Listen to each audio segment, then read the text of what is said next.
Hi guys, welcome back to our channel Shivraj vlogs. ఈరోజు మన మిత్రయూత్ గణేశుడికి అయితే అందరికైతే కర్ర పూజన అయితే జరుగుతుంది. మన కర్ర పూజకి అయితే మనమైతే ఇప్పుడు ప్రిపేర్ చేసుకుంటున్నాం. కర్ర పూజన అయితే ఇప్పుడైతే మన వినాయకుడు 17వ వార్షికోత్సవం జరుగుతుంది. లాస్ట్ ఇయర్ చూసుకున్నట్టయితే మన గణేశునికి దగ్గర 23 ఫీట్స్ దాకా గణేశుడు అయింది. డెకరేషన్ కూడా చాలా బాగా చేసినాం. డెకరేషన్లో కూడా ఏం తగ్గేది లేదన్నట్టు డెకరేషన్లో కూడా చాలా బాగా అయింది. వినాయకుడు కూడా చాలా బాగా పెద్దగానే ఉండే.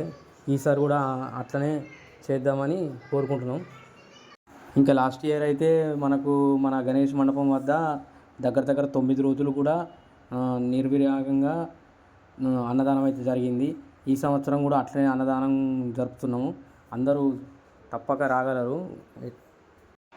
మన మిత్రయూత్ సభ్యులైతే ప్రతి సంవత్సరం లాగా ఈ సంవత్సరం కూడా ఏదైనా కొత్త రకంగా డెకరేషన్ అయినా వినాయకుడైనా కొత్త రకంగా ఉండాలని చూస్తారు. ప్రతి సంవత్సరమైనా ఈ సంవత్సరమైనా ఎప్పుడు కూడా మాది కొంచెం వేరేటీగా వేరే లెవెల్లో ఉండాలని మేము ఎప్పుడు కోరుకుంటాం. అలాగే ఈ సంవత్సరం కూడా డెకరేషన్లో కానీ వినాయకునిలో కానీ కొత్త రకంగానే కోరుకుంటున్నాము. ఇక అందరూ మన వీడియో చూస్తున్నట్టయితే లైక్ చేయండి, షేర్ చేయండి, సబ్స్క్రైబ్ చేసుకోండి. Okay, thank you, bye. Shri Ganesha, జై గణేష.